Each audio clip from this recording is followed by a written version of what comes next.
కాదు, మహాభారతంలో భీష్ముడు యుధిష్ఠిరుడిని పట్టుకోనందున మీరు వివరించిన దృశ్యం జరగలేదు. బదులుగా దుర్యోధనుడు తన మామ శకుని ద్వారా యుధిష్ఠిరుడిని పాచికల ఆటకు సవాలు చేశాడు.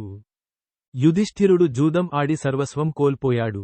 ఫలితంగా అతని మరియు అతని సోదరుల బహిష్కరణకు దారితీసింది. ఆ తర్వాత జరిగిన కురుక్షేత్ర యుద్ధంలో యుధిష్ఠిరుని పట్టుకోవడం దుర్యోధనుడి లక్ష్యం. సందర్భం యొక్క విచ్ఛిన్నం ఇక్కడ ఉంది. 1. పాచికల ఆట. దుర్యోధనుడు తన మామ శకుని సహాయంతో యుధిష్ఠిరుని పాచికల ఆటకు సవాలు చేశాడు. అక్కడ యుధిష్ఠిరుడు జూదం ఆడి తన రాజ్యం, సంపద మరియు అతని సోదరుల స్వేచ్ఛను పోగొట్టుకున్నాడు. వారి అజ్ఞాతవాసానికి దారితీశాడు. 2.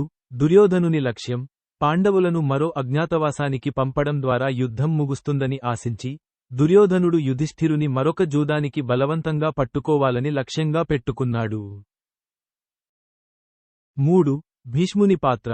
భీష్ముడు పెద్ద రాజనీతిజ్ఞుడిగా కౌరవ సింహాసనానికి మద్దతు ఇవ్వాల్సిన బాధ్యత ఉంది, కాని అతను యుధిష్ఠిరుని పట్టుకోలేదు. అతను యుద్ధ సమయంలో కౌరవులకు సేనాధిపతిగా ఉన్నాడు, కానీ దుర్యోధనుడిని నియంత్రించడానికి అతను చేసిన ప్రయత్నాలు తరచుగా ఫలించలేదు. మరియు 4. విఫలమైన క్యాప్చర్. భీష్ముడి మరణానంతరం కమాండర్ ఇన్ చీఫ్గా యుధిష్ఠిరుడిని పట్టుకోవడంలో ద్రోణ విఫలమయ్యాడు. పాండవుల పట్ల ద్రోణునికి ఉన్న అభిమానమే దీనికి కారణమని దుర్యోధనుడు చెప్పాడు.